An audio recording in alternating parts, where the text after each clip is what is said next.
मैं अपने गाँव गया हुआ था, जहाँ कई सालों बाद खेतों में वक्त गुजारने का मौका मिला। एक रात मेरे चचा ने मुझे खेत के कच्चे रास्ते पर जाने से मना किया। उन्होंने कहा, वहाँ रात को मत जाना, वो जगह मनहूस है। लेकिन तजस्सुस ने मुझे रोकने नहीं दिया। मैंने एक टारिश पकड़ी और खेतों की तरफ निकल पड़ा। खामोशी गहरी थी और ठंडी हवा के साथ अजीब सी सिरसराहट सुनाई दे रही थी।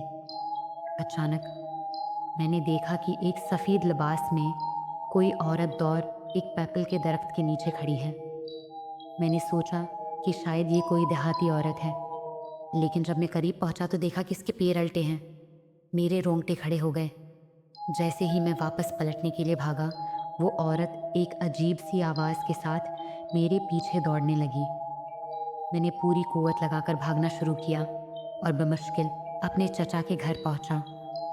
सुबह तक बुखार में तप रहा था,